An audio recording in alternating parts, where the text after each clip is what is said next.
আসসালামু আলাইকুম। আমি ডাক্তার মোহাম্মদ খালিদ সাইফুল্লাহ বলছি। আজকে আমার হচ্ছে মর্নিং ওয়াক সেশন ডে 87তম দিন। আর আজকে আমি কথা বলবো যে আপনাদের সাথে বিশেষ করে কিডনি রোগীদের ক্ষেত্রে একটি কমন এবং বিরক্তিকর একটা সমস্যা দেখা যায়, সেটা হলো যে হিক্কাপ বা হেঁচকি।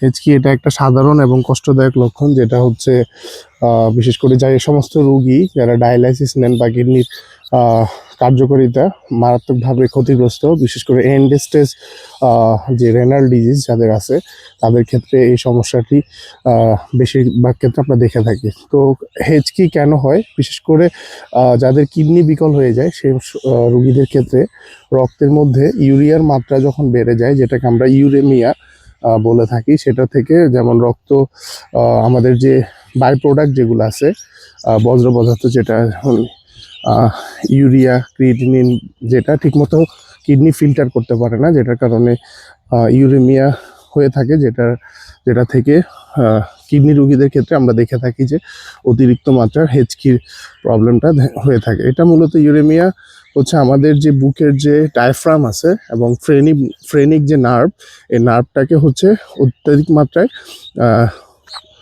উদ্দীপিত করে, যা হেঁচকির প্রধান কারণ। এবং দ্বিতীয় যে কারণ আছে সেটা হলো যে ইলেকট্রোলাইটের যে ইমব্যালেন্স, যেটা আমাদের রক্তে যে বিভিন্ন সোডিয়াম, পটাশিয়াম, ক্যালসিয়াম ও ম্যাগনেসিয়ামের মতো গুরুত্বপূর্ণ যে ইলেকট্রোলাইট আছে সেটার ভারসাম্যহীনতার কারণে শরীরে হচ্ছে হেঁচকির মতো সমস্যা দেখা দিতে পারে। অথবা যাদের শরীরে ক্যালসিয়ামের মাত্রা কমে যায়, বিশেষ করে কম ক্যালসিয়াম, আর হচ্ছে যাদের শরীরে হচ্ছে সোডিয়ামের মাত্রা কমে যায়, তাদের ক্ষেত্রে আমরা হিক্কাপের মতো সমস্যা আমরা দেখতে পারি।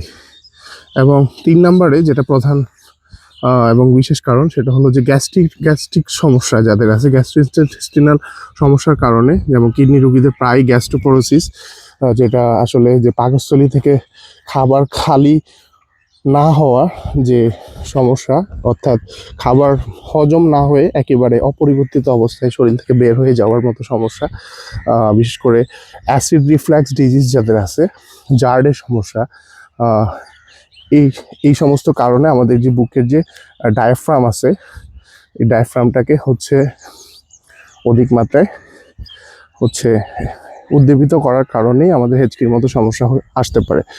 এবং ডায়ালাইসিসে বিশেষ করে যাদের অতিরিক্ত দ্রুত আলট্রাফিল্ট্রেশন যেটা বলি, সেটার কারণে ইলেকট্রোলাইটের যে কুইক যে চেঞ্জ হয়ে থাকে, সেটার কারণে অনেক সময় কিডনি রোগীদের ক্ষেত্রে হেঁচকির মতো বিরক্তিকর সমস্যাটি দেখা দিতে পারে। এবং অনেক সময় দেখা যায় যে ডায়ালাইসিস করার সময় আমাদের যে অ্যাসিটেট বেসিস যে ডায়ালিসিস, যেটা রক্তে অ্যাসিডিটি বাড়াইতে পারে, সেটার কারণেও অনেক সময় হেঁচকি দেখা যায়।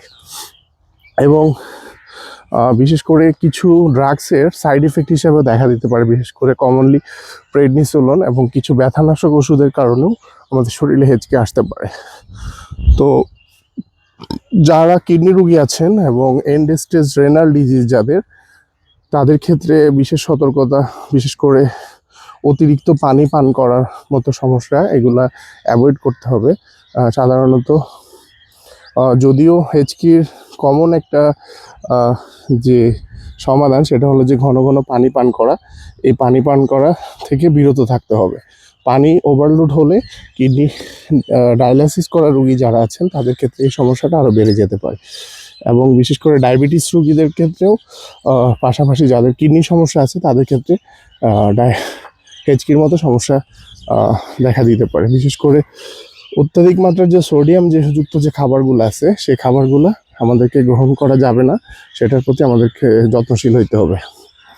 এবং প্রাথমিক ও ঘরোয়া কিছু উপায় আছে, তার মধ্যে হচ্ছে বিশেষ করে গভীর বড় বড় যে ডিপ ব্রেদিং বা শ্বাস নেওয়ার মাধ্যমে হেঁচকির কিছুটা সমাধান করা যায়। এবং বিশেষ করে চিনি এবং হালকা মধু যদি হালকা গরম পানিতে দিয়ে যদি ট্রাই করা হয়, সেক্ষেত্রেও কিছুটা কমে আসতে পারে হেঁচকি। তবে যেটা বলছিলাম যে বিশেষত যে ডায়াবেটিস সহ কিডনি জনিত যে ইলেকট্রোলাইটসের যে জটিলতা আছে সেটা সমাধান করার মাধ্যমে অবশ্যই হেঁচকির মতো সমস্যা বা হিকআপ যেটা আমরা বলি সেটা সমাধান করা সম্ভব।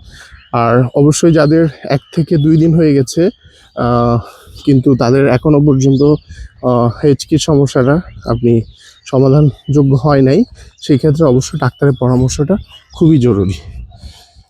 তো আজকে সকালে মর্নিংয়ে 87তম দিন থেকে আজকে বিদায় নিচ্ছি। আপনারা সবাই ভালো থাকবেন, আর আশা করি আমাদের প্রত্যেকটা হেলথ টিপস এবং যে স্বাস্থ্য বিষয়ক যত টিপসগুলো আছে সেগুলো আপনারা এনজয় করছেন। আর অবশ্যই আপনারা শেয়ার করবেন এবং পাশাপাশি নিজে সতর্ক হন এবং অন্যকে সতর্ক করতে শিখি। আর এটা আজকে আমাদের বছরের প্রথম স্বাস্থ্য বিষয়ক টিপসের ভিডিও। আশা করি সবাই এনজয় করছেন। আসসালামু আলাইকুম।